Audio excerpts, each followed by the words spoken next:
Hello there, gang, and welcome to Displaying-Model-Behaviour, the Earth's mightiest video podcast. And today it is a special episode where I'm going to treat myself and do a video that I have wanted to do for the longest time. We are going to go back to 1995. It was the best of times, and it was the worst of times for Spider-Man. The animated show had just debuted the previous year, and people were getting into the web slinger like never before. But in the comics, Spidey was struggling a little bit. They had taken him down a very dark path, trying to get all grim and gritty to try and capture that zeitgeist people were enjoying with things like The Dark Knight Returns and the death of Superman and Batman having his back broken. People thought, we need Spider-Man to get a little bit rough around the edges, and he did.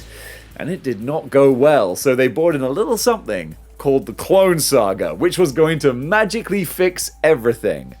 It did not, but it made an incredible time to be getting into the world of Spider-Man, and that's where I found myself in 1995. I had just seen the TV show, I decided Spider-Man was my new favorite character, and I got hooked on the Fleer 95 Spider-Man trading card set, which now, 30 years later, I will say is quite possibly the greatest trading card set that was ever made. The big reason for that, I feel, is that the artwork was all beautifully bespoke. Everything was brand new for the trading card set. There was no reused comic book artwork. There wasn't even any comic book artists doing just new comic book style work. It was all bespoke, beautiful artist type painted and special pieces. The kind of artwork that you would never normally see in comic books. This was similar for things like Marvel Masterpieces, where you get artwork that you wouldn't normally come across, and that made it so exciting every time you opened up a pack of cards to see what you were going to get. So I'm going to go through every single one of the Fleer 95 Spider-Man trading card set, and we're going to also look at what action figures we finally have for all of these characters and which ones are still missing. As I said, this is something that I've wanted to do personally for the longest time, and now I'm gonna treat myself. So guys, sit back, relax, get nice and comfortable as I take you through Fleer Ultra Spider-Man 95. So kicking things off, of course, with the wall crawler himself. The base card set is mostly alphabetized, but I guess they figured, come on, number one would have to be Spidey. And what a great version of the character this is. And also, this is one of the versions of Spider-Man with the raised webbing. The artist went for this style, and it looks so cool. A lot of people think that the raised webbing was introduced with the Sam Raimi movies, but there were quite a few examples of artists showing this style. I think it looks awesome, and just this sunset look behind him swinging into the night, it's a badass version of Spidey, and luckily we've got a whole bunch of Spider-Man figures you can choose from. So for Spider-Man, you can take your pick. But then we're going on to Annex, and that was something I loved about this trading card set, was that I got introduced to characters that I had never heard of. And honestly, if it wasn't for this set, I still never would have heard of them, because Annex came and went in the 90s, and that's another fun thing about this trading card set. It's like a time capsule. This is very much of its era. It showcases characters and storylines that were prominent at that time. So very 1994, 1995 heavy characters and themes, and that includes Annex, who even had a limited series. Besides that though, I had never heard of him, so I don't think we're ever going to get a Marvel Legend, but looking at the design, it'd be kind of fun if we did. Then we've got The Answer, who is a very fun-looking character design, kind of wacky and goofy, got a bit of a classic Whiplash design to him. This was also kind of fun because on the back of the cards, as they always would do, they give you a little write-up about who this character is, which was very helpful for some of the more obscure ones. And also it showed a comic book cover that they appeared in. Again, just a lovely little treasure trove of a time capsule of these characters and where they came from. So The Answer is kind of a mob enforcer, but one who I don't think has featured in the comics for decades. Tell me if I'm wrong, can you name the last appearance of The Answer? Comment below, let me know. The Beetle, Abner Jenkins. Funnily enough, if you look at the Marvel Encyclopedia on MarvelFandom.com, Abner Jenkins is the first character listed to have an action figure. And what an action figure it is! The Beetle Marvel Legend is actually pretty decent. It's quite an old one now, but they did a stand-up job with it. And also, you could go further back to Toy Biz, where they did this big armored buzzing beetle, which was an upgrade of the armor that appeared in later Thunderbolts issues. Now, of course, the beetle is Mach 1, so we don't really see this armor in the comics so much anymore. We have Lady Beetle, but now she's gone and got more of a weird BDSM-looking kind of armor that appeared in Gang War. Not a great redesign, to be honest. But this original one, classic. Felicia Hardy, the Black Cat. We've got a whole bunch of Black Cat action figures, but I would dare say we're still waiting for the definitive Felicia Hardy. We've got a couple of Marvel Legends, and they're good in different ways, but also slightly lacking too, I feel. We need a brand new, fully articulated version to really do the character justice. Also, like, Teenage Dave. Yeah, he was kind of a fan of Black Cat in the mid-90s. Mark Bagley drew the heck out of her, and I don't think we're going to get any Marvel Legends recreating that costume, but a slightly more modest version, I could see that happening. Blood Rose. Also, Wilson Fisk's son, The Rose. This is a more militarized version of him when he really went all in on trying to take out his dad's empire. So we recently got The Rose in his white suit with his purple mask, the most classic version. Really happy to get that. This more commando looking one might be a little bit too obscure to ever find on our shelves. Bloody Mary, another version, another personality of Typhoid Mary. We probably won't see this because this was very much of its time. I don't know how much this version of Typhoid Mary has appeared since, but we do have a Typhoid Mary, but it's a very modern version of her costume. You just know that Marvel Legends put that modern one out because they're holding back. They want to keep us on the hook because eventually, of course, we want to get the Frank Miller version with the pink jumper and the big hair. It's going to be coming eventually, but they're going to keep us waiting. Boomerang, just like Typhoid Mary, a character who we do have an action figure of, but it's not necessarily the one that we want.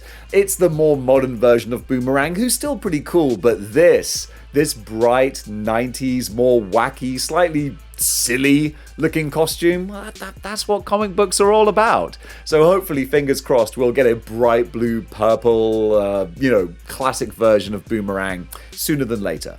Fingers crossed. Now this one's real interesting. The burglar. Which burglar? The burglar. The one who shot Uncle Ben. I didn't realize, until I read the back of this card, that he did appear again after Amazing Fantasy 15. I believe it was Amazing Spider-Man 200. The burglar reappeared in that anniversary issue and eventually died of a heart attack, and that was the end of that character. But it kind of added some closure to that original story. And then later on during the Clone Saga, we were introduced to the daughter of said burglar, who obviously had it out for Spider-Man, blaming Spidey for the death of her father. It was an interesting wrinkle that they brought up in the Clone Saga that, like a lot of Clone Saga stuff, was ultimately forgotten when the story got wrapped up. Calypso, a real high on my want list action figure. A perfect character to team up with Kraven or the Lizard. Calypso is, the kind of femme fatale, not equivalent of Kraven, because she's not into hunting, she's all into mysticism and magic and voodoo, but what a cool character design, doing a sort of a cheesecake version of Kraven's costume. I really like that. I really do.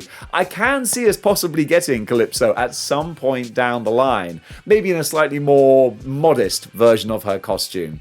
However they do it though, it's one that I'd really love to see made. And speaking of characters I would love to see made, Cardiac. This is a big gap on the shelf. And there's always been this rumor that Eric Larson is owed money by Marvel if they do anything with this character. He designed the character when he was writing and penciling Amazing Spider-Man, and people speculate that, is there some ownership right that he has, and that's why Marvel don't make... Apparently that's all just rumor and innuendo. I think Eric Larson has gone online saying, I don't know where this rumor came from, but I don't have any ownership of the character. They can do whatever they want with it. But if that's the case, then where's my Cardiac, Marvel Legends? Where's my cardiac? Carnage, Cletus Cassidy. And what a great example of the different types of artwork we have in this card set. This just being a really abstract, crazy painted version of the symbiote. It literally looks like a blood splatter. Perfect for the symbiote serial killer. And we have so many versions of this character in action figure form. Quite frankly, you can take your pick. I don't think there are any duds actually. Any version of Carnage is always going to look wicked. And speaking of Carnage, we got to talk about Maximum Carnage and the fact that the only character missing from Team Carnage is Carrion. And the fact that we don't have a Carrion figure yet, I can't help but say, it's a little bit egregious, Hasbro, quite frankly. Where is our Carrion? Justice for Carrion! This version, in this particular trading card, is a more modern costume that he wore sort of just in the run-up to the Clone Saga. But classic bag and rags Carrion? Yeah, I think we're owed that. Hopefully, we'll get him, well, get him eventually. Who only knows when. Now, this is a perfect example of this not action figure line, of this trading card line being very of its time. Chakra. And I'm sure a whole bunch of you are like, who? Yeah, exactly. She was part of Judas Traveler's host. Judas Traveler, we're going to talk about him later. He had this entourage of various people, one of whom was Chakra, who could have this ephemeral version of herself, like a ghosty sort of type thing. That was about it. She never really got fleshed out much more, but at the time, I guess some people thought, hey, she's going to be a big money player. We'd better do a trading card of her. They can't all be winners. The Chameleon. Chameleon had a busy time in 1994, being part of the plot to recreate Peter Parker's parents as androids and basically destroy his life. It all got very silly, but Chameleon was one of the brains behind it, although he was being manipulated by Harry Osborn, or at least a recording of Harry Osborn that was also kind of being controlled by Norman Osborn. Oh, the retcons are upon retcons get very confusing. Nonetheless, though, we're just about to get a brand new Chameleon who's rocking his animated Spider-Man suit. However, that suit does appear very briefly in the comics as well, so it can totally double up as a 616 figure. Chance. This is a character who it would be really fun to have on the shelf. A mercenary who doesn't take payment for his services, but instead places a wager that he will complete the assignment given to him. It's a fun little gimmick, a gambling addict mercenary. And just with the helmet and the flight suit, the rocket pack, he's really fun. He doesn't get featured much, but he is still existing in the Marvel Universe, so definitely worthy of an action figure. One who might not be worthy of an action figure, though, is Coldheart, who did not escape the grip of the mid-90s. At least I don't think she did. There's probably someone out there who would say, well, actually, Dave, she appeared for 2 panels during Civil War. Okay, fine. Maybe she was a member of some initiative somewhere. But I just remember her one appearance in Spider-Man where she was, a vigilante looking for revenge with her 2 swords that had ice powers. So she could chop you in half and freeze you at the same time. You'd be like, ah, man, I've just been cut in half. As if things weren't bad enough, I'm frozen as well. Double trouble. Yeah, I don't think we'll be seeing much of her in the 616 modern era. The Demo Goblin, one of the best Build-A-Figures I think Marvel Legends have ever done. Mostly because I was so surprised to see it. I didn't think we'd get Demo Goblin. I desperately wanted him for the Maximum Carnage team. And then, boom. And normally I'll be a little bit grumbly if we get a Build-A-Figure that's not a larger character. But they did such a good job with this guy, I wasn't even mad.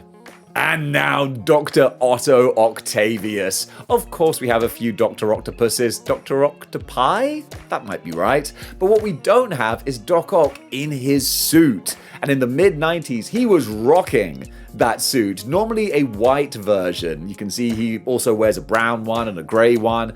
But come on, Hasbro, give us white suit Doc Ock. I'd love to see that.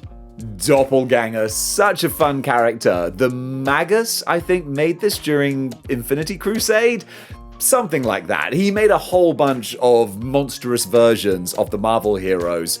All the other ones got, I don't know, were they blipped away or undone somehow, but Doppelganger, he survived the cut, and he still menaces Spider-Man to this day. Another member of Team Carnage from Maximum Carnage. The figure that we have, it's a little bit underwhelming, to be honest. I would love to see a new, more big, badass, monsterized version of this guy. Electro, what a cool version of the character this card represents. Just a real intense, jacked up, badass looking Max Dillon. We have a couple of decent Electro figures. The retro one pretty much perfectly captures him, even if maybe he's a little too jacked up. But yeah, the existing Electro figure, perfect for this guy.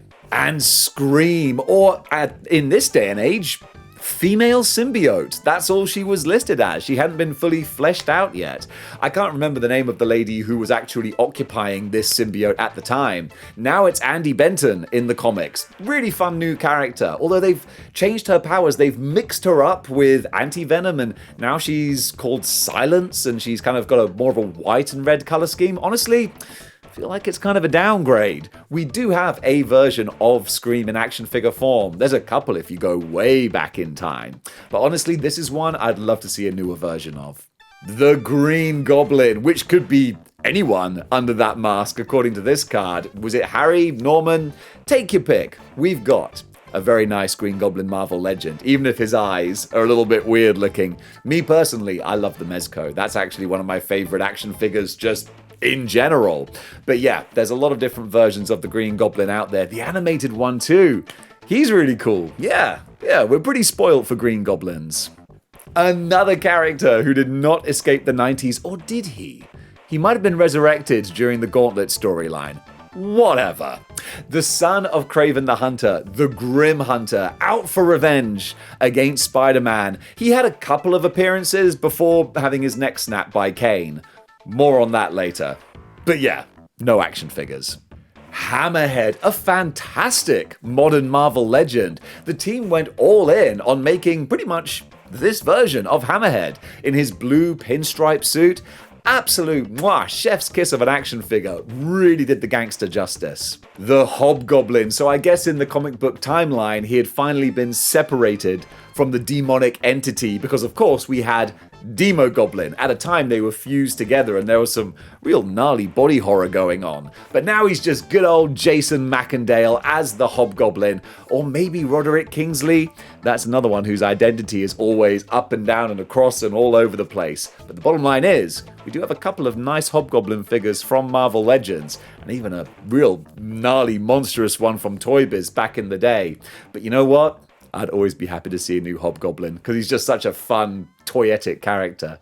Once again, it's the 90s time capsule. It's almost like an annual, this card set. It's a year in review almost. We have Homo Arachnus. This was from a limited series called, I don't know, Spider Project or something? I'll fix it in the edit. But this was the villain who became this monstrous, hideous spider creature, and yeah, look at it. Never gonna get it in action figure form, but it'd be pretty awesome if we did, because it's just a big, hulking, terrifying monster. You can always make room on your shelf for one of those. And now, it's J. Jonah Jameson, and he demands pictures of that menace, Spider-Man! And we have a really good, retro, vintage J. Jonah Jameson from the Marvel Legends line, who not only comes with a rolled up newspaper and a pointing finger, but he actually has a full page newspaper with photos made with Marvel Legends. That's really cool, and that's a real sleeper hit from the Marvel Legends line. The Jackal, the mastermind behind the Clone Saga, which had just got started at this point. We do have a classic Jackal figure that's actually really well made. It's a decent version of Miles Warren in his more classic look. Me personally, oof, my kingdom for a 90s trench coat wearing Jackal. Maybe one day, but today is not that day.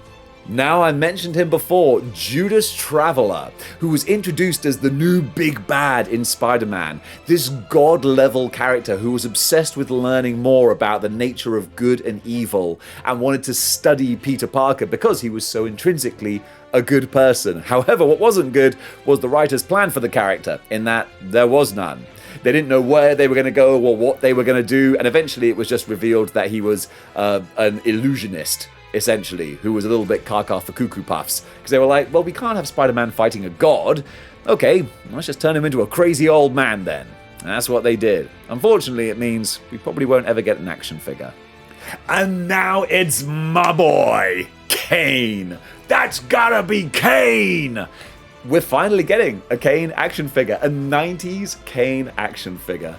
So cool, so happy to get that. The flawed and slightly mutated clone of Peter Parker, who has the same powers but turned up to 11 in his suit, which actually, a lot of people know this, little Kane insider knowledge from a super geek. This suit is one that he's actually made, which has properties in it that slows down his clone degeneration. That's why the markings on the suit kind of mirror the degeneration. It's slightly organic and kind of bonds to his skin and repairs the damage as it happens. Yeah, there you go. That's why he's wearing it. That's why it covers all of his skin, because his skin has to be covered by it so it can fix the degeneration as it happens. Now that is some hardcore Kane knowledge that probably only real massive nerds know about.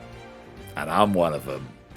This Kingpin card, what a great fun pose that the artist went for. And that's some of the creativity I love in these card sets. You know, artists get the assignment to do the card for the character, but then they're like, okay, but how can I make this fun and interesting? Really cool version of Kingpin. And speaking of a cool version of Kingpin, the retro carded Kingpin, oh, glorious. And Kraven the Hunter himself, currently pushing up daisies at this point of time in the Marvel Universe. And actually, now in the Marvel Universe, he's also pushing up daisies. He got better for a bit. He was resurrected. And then he was like, you know what? I'm tired of being resurrected. It was actually a cool story. But yeah, this is classic Kraven. And we have a couple of classic Kraven action figures. But kind of like Black Cat, I feel we don't have the perfect Kraven action figure. Maybe one day. I'd love to see a new version. The Lethal Lizard. We got a couple of great lizards. Oh my goodness, I love the Build-A-Figure and I still kick myself for selling it in anticipation of the new one. I thought they were just going to repaint the Build-A-Figure, but they didn't. They gave us a whole new one, which is great! But I do miss that Build-A-Figure. Nonetheless though, if you've got the new retro one, that's also one heck of a great Marvel legend. Man-Wolf. This is one that's been in high demand by a lot of people. The son of J. Jonah Jameson, the astronaut, who went into space and found a stone that then turned him into a werewolf, basically. I'm not entirely sure on the backstory. But hey, it's a werewolf character. That's always fun to see. And honestly, you could throw in a different werewolf action figure. Just call it John Jameson. That's what I would do. I'd use the Loose Collector Great Wolf, especially because it's the same grey color scheme as well. Right now in the comics, I think he's currently head of security at Ravencroft Institute. It's a good fit for the character. But yeah, an official Marvel legend, I'd love to see that. And Peter Parker's main squeeze. And you could say in the comics right now, she's Paul's main squeeze, and that just feels wrong. But MJ in the 90s was the wife of Peter Parker, or more accurately, Peter Parker was the husband of Mary Jane Watson Parker. That's her full name. And, you know, we have a couple of figures for her, but not many. We've got a 2-pack, which is a modern Mary Jane that came out with the Spider-Man International Spider-Man. And then we've also got the animated version too, and possibly kind of a retro version, as the Gwen Stacy that came out in the retro line has an MJ head. But honestly, a new version of MJ in full-on kind of Eric Larson, Todd McFarlane 90s kind of look, that would be really fun to see. The Molten Man, Mark Raxton? I'm just racking my brain sometimes. That's why I had to cut all my hair off. Just my brain was overheating when I was trying to think of comic book knowledge. But we do have a Molten Man figure. This was in a 5-pack. And that's always a little bit shady, where it's like, oh, you want a Molten Man? Well, you better buy all these other characters as well. But hey, at least we got him. Mysterio, a really cool version of Mysterio here as well. Real dark, scary, dreamlike artwork. I totally dig that. And Mysterio, the retro carded version, so good. It's basically the original one, but then with all the color schemes and the paintworks that I wished the original one had. So when I saw this retro one, I was like, thank you, Marvel Legends. You just did exactly what I wanted. It's rare that it happens, but when it does, you love to see it. Nightwatch. This was a character who came and went very quickly in the 90s. Big bang of Spawn vibes to his look. I think Todd McFarlane might have been like, hang on a second. he's taken influence from my character, who takes influence from all these other characters. But we got Nightwatch for a short period of time. I think he did actually appear in Maximum Carnage as well, so it would be great to get him just to be a completionist. But because he's such a short-lived character, I don't think he'll get the Marvel Legends treatment. Nocturne. You can file this character next to Coldheart and Bloody Mary as a real time capsule, just appeared at the right time at the right place when these cards were being made. Maybe the producers thought, hey, you know what, this Nocturne, she's gonna get some press, and no, I don't think she stuck around unless she stuck around in comics that I don't read. Maybe there are more Doctor Strange, Ghost Rider, mythical type character or comics she might have appeared in. I haven't read the wiki. Maybe I should do though, because she's got a cool look. This badass lady with bat wings. Okay, I'm here for that. But I don't think we're going to get a toy of her. The Owl. Now this is one I would not be surprised if we do finally see, because he is a big money player in the Marvel Universe. Yeah, he's not Kingpin levels, but considering that we've got Hammerhead, Jigsaw, Tombstone, The Rose, they are building out their street crime, gangster type, armies. So the Owl, he'd be a perfect fit. Hopefully we'll see Mr. Owlsley eventually. The Prowler. We've got plenty of Prowlers. I say plenty. We got 2 Prowlers. But hey, they're both pretty good. The retro carded one came out about a year or maybe even 2 years ago. Time's a valuable thing. Watch it pass by as the pendulum swings. Watch it count down to the end of the day. The clock ticks life away. It's so unreal. Sorry, I went a little bit Limp Bizkit there. But yeah, the Prowler's cool. We got a couple of cool action figures. The Puma, or the Puma, if you're in England. The Puma has a great sleeper hit Marvel Legend. It came out way back in, 2016, maybe 2017? Maybe it was 2018. I don't know. I refer back to my previous comment about time.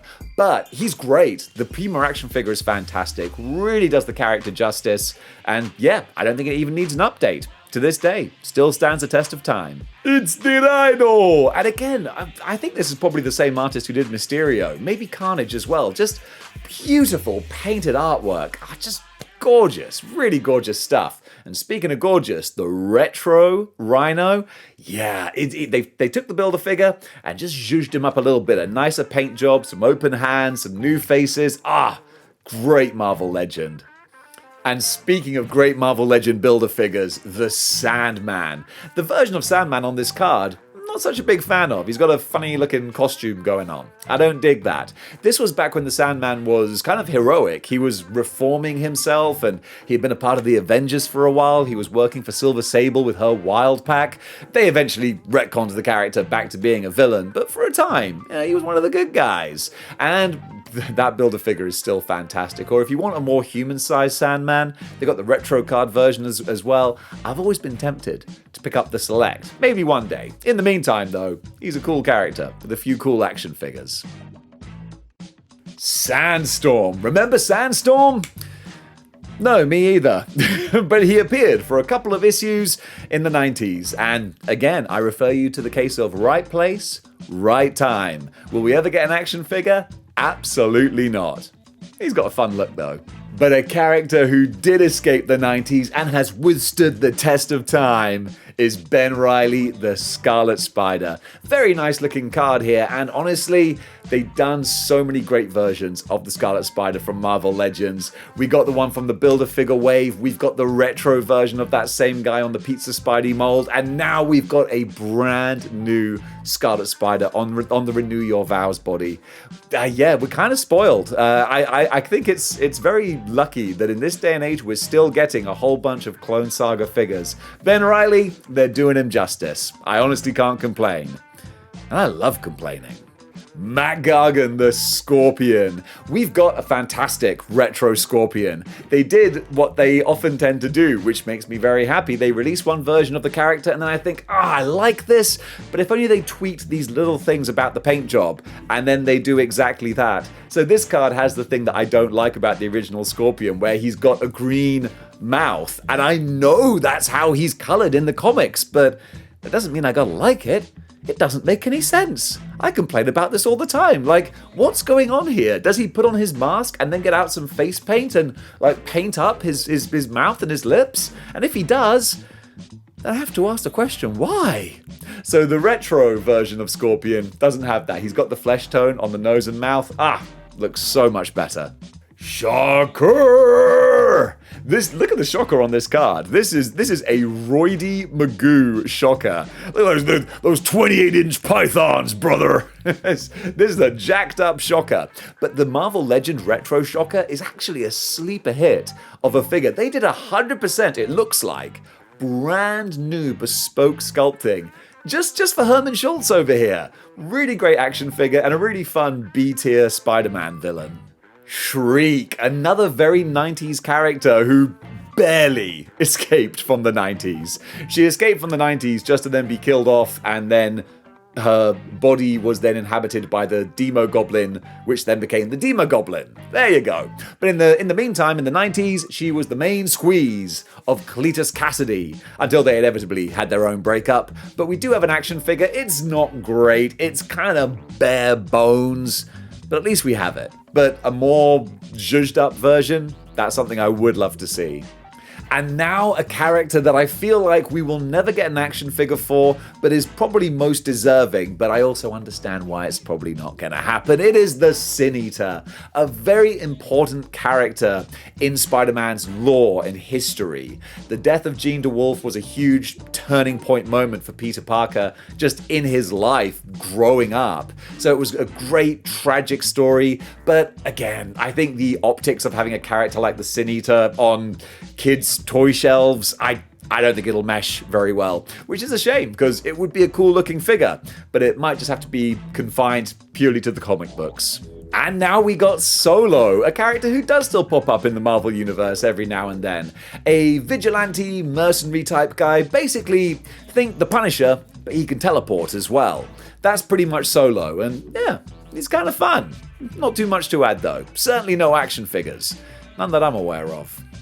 Stegron. This character is crying out for a Build-A-Figure or a deluxe figure, anything to give us the big jacked up dinosaur man. There was an old Toy Biz one which actually was pretty cool, still holds the test of time. He comes with all this vault sort of chains and not armor but restraints that he would come with. That was a really fun figure, but a big new version, that would be so cool. Fingers crossed, I'd love to see it.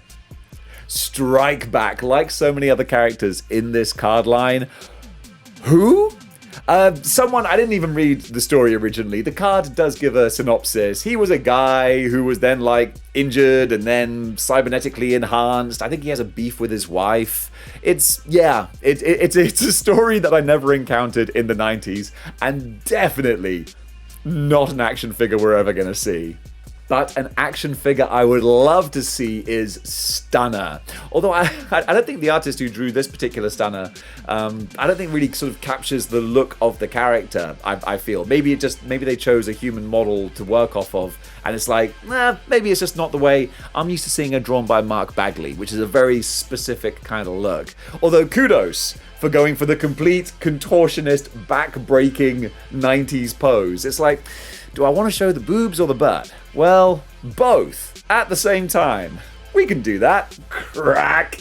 Hey, whatever works. Stunner, though, is a really fun character. She would appear and then just vanish. And the mystery was, well, why is she vanishing? And it's because she's actually a hologram that's being controlled by this lady who's strapped up in a virtual reality machine. And she was also the love interest of Dr. Octopus. It was a cool, interesting story, and they didn't do much with it after the 90s, but she did pop up occasionally, and every time she does, I'm like, hey, there's Stunner.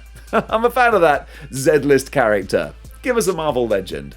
Swarm. Come on, you don't need me to tell you that we need an action figure that is a skeleton that's covered in bees with a purple cape. That would be so much fun. There was one made by Toy Biz way back in the day. I'd love to see a new zhuzhed up version of this character. I don't know, maybe it's too much bespoke sculpting to justify it, but man, I'd love to see it. There are some cool customs out there, but an official version of Swarm, I'd be all over that.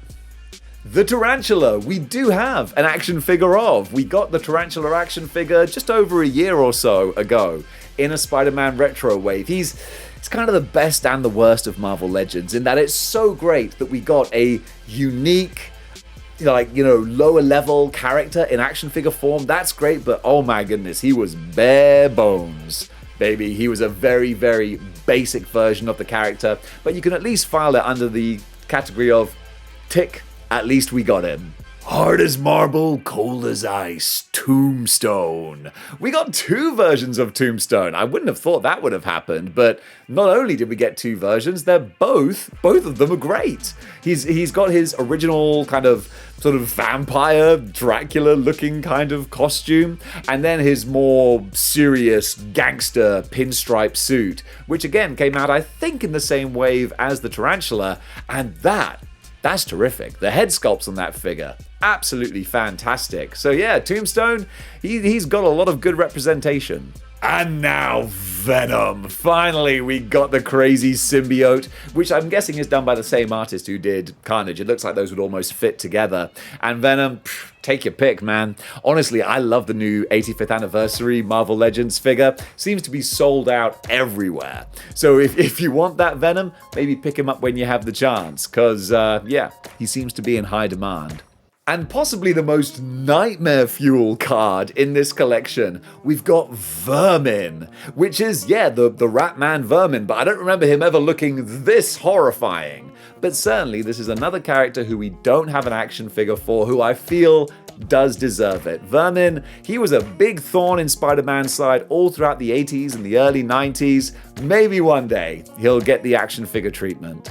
And now, being this mid-90s version of Spider-Man, we have the young Vulture, who originally got this youth from stealing it from people during the life theft storyline. I had to say that slowly, life theft. Blah. A lot of F's and TH's there. But we got the animated version of this Vulture in his armor and more youthful guise. It's done in the animated style, but it's so similar to the comic book version, you could easily fudge that into your 616 display. And the final base card for this set, Warrant, is another one of those characters who did not escape the 90s, to the best of my knowledge. Very much just a one and done, appearing briefly and then disappearing character.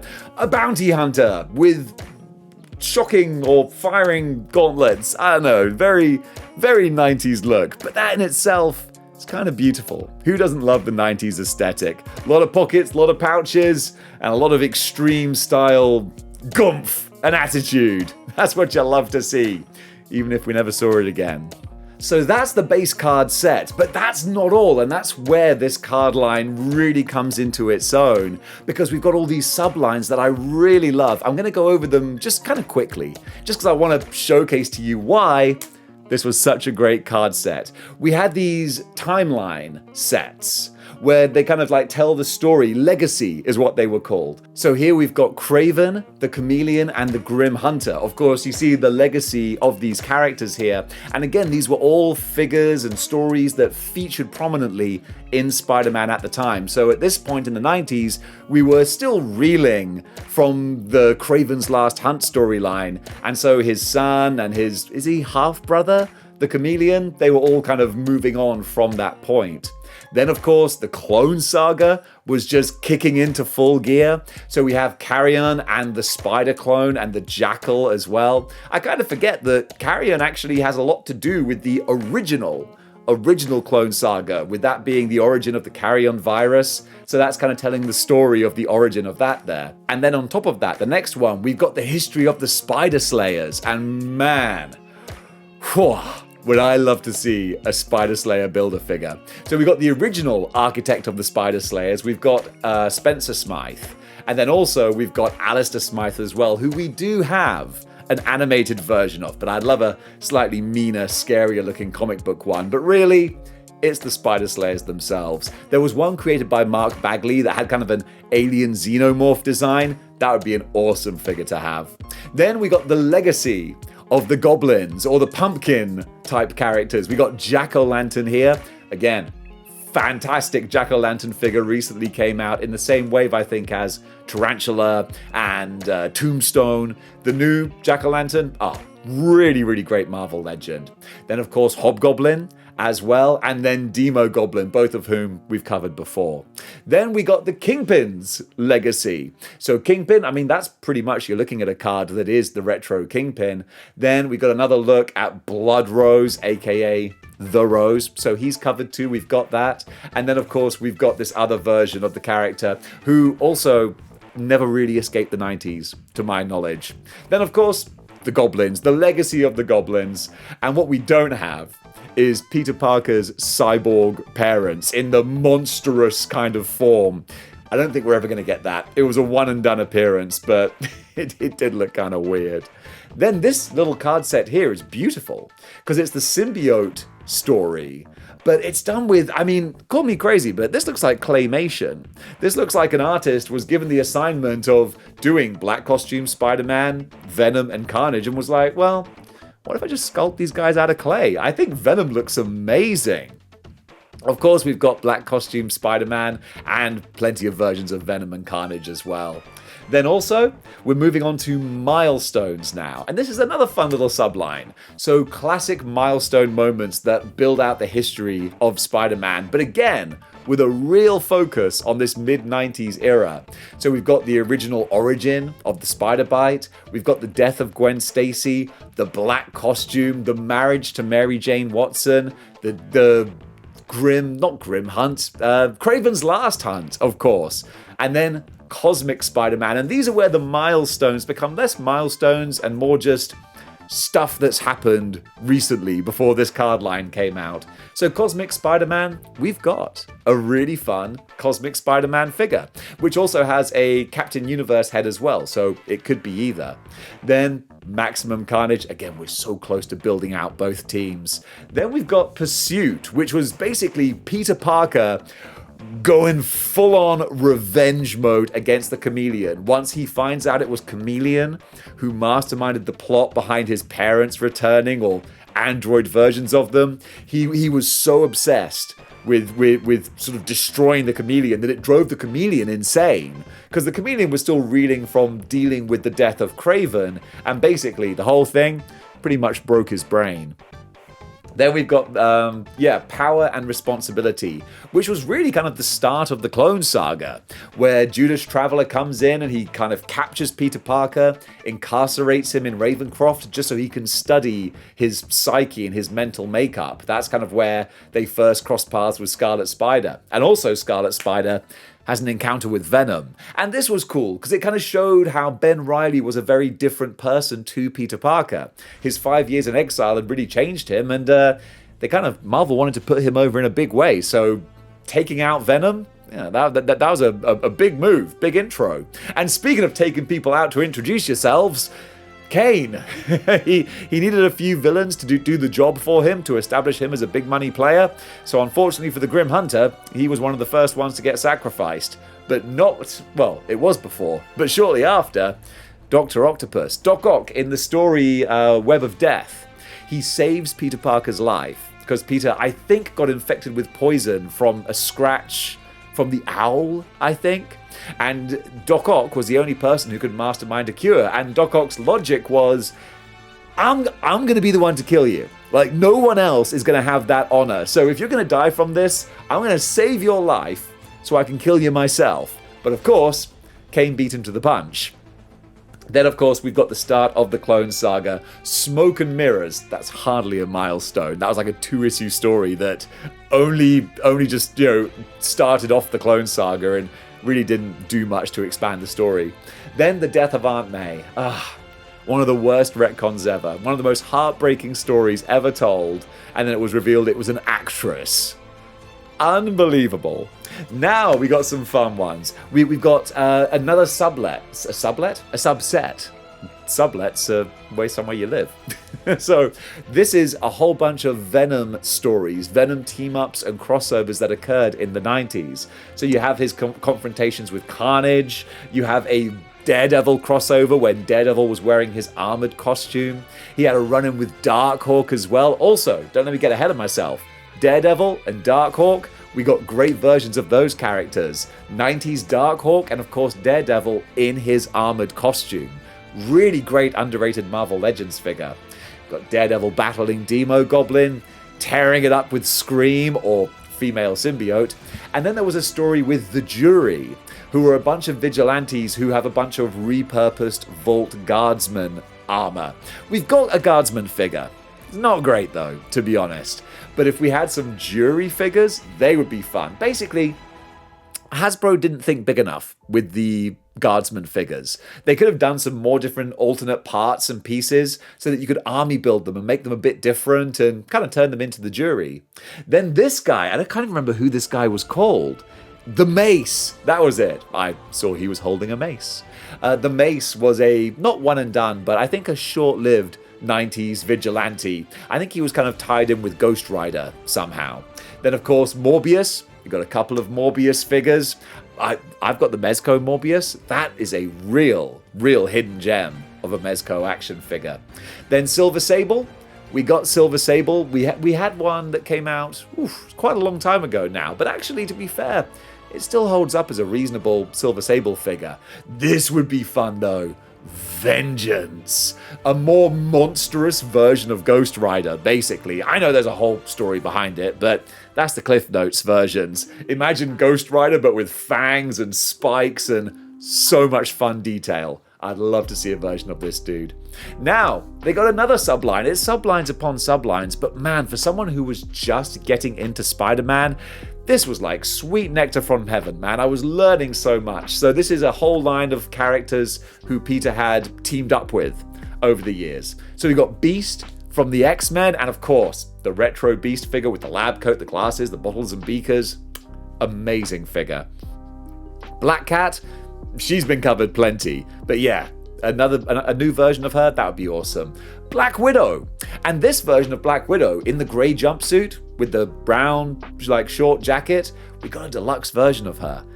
Really fantastic action figure. Captain America, the Star-Spangled Man with the Plan, the Sentinel of Liberty, you're spoilt for choice when it comes to Captain America figures. Maybe the best one is the new Secret Wars Cap. If only he had a proper shield to go with him. Then Daredevil. Red costume, classic Daredevil. We got him. He came in a 3-pack. Maybe one day we'll actually get a nice single release. But we're still waiting for that. Deathlock. I tell you what, speaking of sleeper hit figures, the zombie army cyborg, yeah, they did a great version of him. Huge big Gatling gun, really gnarly sculpting on the face. That was a fantastic job by Hasbro on that one. A slightly Freddie Mercury looking Doctor Strange here, but man, the Doctor Strange figure we got a few years ago, absolutely phenomenal. One of the best Marvel Legends they've ever made, just because they crammed so much in with that figure, with accessories and head swaps and power effects. Really amazing. So yeah, that's a great figure. The Falcon, I have never seen this version of the Falcon in the comics with the face mask. So we've never had this in toy form that I'm aware of, but we do have a couple of classic Falcons you could always go for. And then we got the old Cajun Gambit. Woo! I'm about to make a name for myself here. You just make sure people know what happened here today. Alright, that's enough of my Gambit impression. But you got plenty of Marvel Legends, or if you want to go a bit more high-end, the Mafex, that's probably the best one out there. Then Ghost Rider, the Danny Ketch 90s Ghost Rider. Finally, 2024 gave us this figure in Marvel Legends form. Real happy with that. Then Hawkeye. You could get Hawkeye with the Sky Cycle that came out a couple of years ago. That's a great action figure. Human Torch, Johnny Storm. I cannot wait till I get back to England and I can finally unpack my Mezco Fantastic Four set, because that Johnny Storm Human Torch looks so good. But if you want the full Flamed On version, it's a very nice Marvel Legend of that guy. Classic 90s Iron Man. Is it modular? The modular armor? Is that what they call it? We've got that. Marvel Legends did a really good job with that one. Then Moon Knight. Woof! There's a lot of different versions of Moon Knight. The newest one just came out in the Strange Tales wave. For me personally, I got the Revoltech Moon Knight, and he looks so badass. Then Nova, and there is a Nova Marvel Legend. Pretty bare bones. It's not the best figure in the world, but you know what? It foots the bill. You know, it fills that gap. And the Punisher. Hey, last year we finally said, welcome back, Frank. Just when I thought we weren't ever going to get another Punisher action figure, Hasbro surprised us, and I was very happy to be wrong. A lot of people were like, Dave, you said we weren't going to get one. How does it feel to be wrong? And I'm like, feels great. We're getting Punisher figures. I'm thrilled. Then Scarlet Witch, in this card art, looks kind of feral almost. Looks like a bit of a she-wolf. But no, it's just Wanda Maximoff. And we do have a couple of retro vintage looking Wandas, but no modern ones. Then another appearance from Silver Sable, having teamed up with Parker a lot in a... Parker, what am I? J. Jonah Jameson? Teamed up with Parker a lot. Now, we've got Unlikely Allies. I told you. This card set just keeps on going. Oh my goodness, it cost me so much money I always had the whole set. There's only a couple of little chase cards I didn't have. I spent so much money, and then I gave them away, because I'm a doofus. But nonetheless, we got some Unlikely Allies teaming up with Dr. Octopus, the Green Goblin, the Jury, the Lethal Lizard. So I'm kind of winding through these a little bit faster. Now, this was another subline. We had Carnage on Vacation, which is as bonkers as it sounds. But on the back of each card, it was like a postcard of Cletus Cassidy just talking about the chaos and carnage he gets up to. So we got him destroying the Statue of Liberty, cracking the Liberty Bell, causing chaos in San Francisco, destroying Mount Rushmore. There you go, that's what it's called. At Yankee Stadium, I think, as well, maybe. Just ruining a baseball game. Just, getting up to mischief, as only Carnage can. Now, as we get towards the end of the set, I promise, we are getting to the end. There's another fun subline of mutagenic mashups. I can't remember what they called it, but basically, arachnophobias. Well, there you go. So they're creatures that the Jackal would make by splicing different DNAs. So we have Clawhide, who's a combination of the Rhino and Puma. We've got Doppelshocker, so Doppelganger and Shocker. There's King Carnage, which kind of explains itself there. And Misery, Mysterio and the Lizard. Again, just a fun, silly, random concept to throw in there. And we've got Scavenger as well. So the Vulture crossed over with Vermin. And just a fun chance for some artists to do some weird, crazy designs. And then finally, we got the Chekhov list there. That's not a Russian writer. I mean, you know what I mean. And also, we're not done entirely yet. There were some chase lines as well. Probably the hardest ones to get were these plastic cards. These are actually translucent plastic cards, which have a very animated style artwork on them. So I guess these were a bit of a nod to the animated series, which was doing really well at the time. And I think these are all characters we have covered already. Yes, we got Dr. Octopus, we got Hobgoblin, the Rhino, Scorpion, but Scorpion with the flesh tones on the face, the way he should be. Shocker as well, and Spider-Man and Venom themselves. So those were really hard to get, like credit card plastic ones. But now we got like super deluxe artwork cards that were kind of foil and glossy. So they maybe don't photograph too well. But this Black Cat, stunning artwork on Black Cat there. Not so much on Carnage, but that's okay. They can't all be winners. That was a very cartoony Carnage. A crazy looking Kraven. And this Vulture by Simon Bisley. Simon Bisley, very famous for 2000 AD and Judge Dredd. This is a terrifying, gnarly looking Vulture. So cool. And then, like any good 90s card set, you got your hologram cards. So you got Spidey fighting Carnage, Doc Ock, the Lizard, and then again, a few more of the super deluxe metallic ones with Carnage. I think they did a nice little set where it was 3 different artists doing 3 different versions of characters. So we got 3 different Carnage cards, all different styles. And each one of them is just, really, really cool. Especially the swirly, whirly looking Carnage, like a proper demon. So cool. Then Spider-Man just looking great in all the different versions and iterations there. And then Venom as well. 3 different versions, all unique to the artists. So cool. And folks, that does it. Whew, I was running out of breath there. that does it for my trip down memory lane of what I genuinely feel is one of the greatest trading card sets. I'm not going to redo this. I'm too tired. One of the greatest trading card sets ever made. Absolutely fantastic. A whole bunch of action figures to represent those characters, and quite a few that we still need as well. But gang, what do you think? What is the greatest trading card set ever made? Honestly, I would love to start collecting cards again, but oh my goodness, it would end up costing me so much money. And I would dare say, they don't make them like this anymore. So gang, thank you so much for watching. If you enjoyed this, then be sure to give it a little thumbs up or even hit that subscribe button or the like button as well. I don't know, whatever takes your fancy. But thank you so much for watching, guys. And the names scrolling along the screen right now, well, those are the Model Behavior channel members. If you enjoyed this and you want some more Model Behavior in your life, then you can get yourself a channel membership and you'll be able to take part in the almost daily member exclusive live streams that I do. Gang, thank you so much for watching, and until next time, keep displaying model behavior.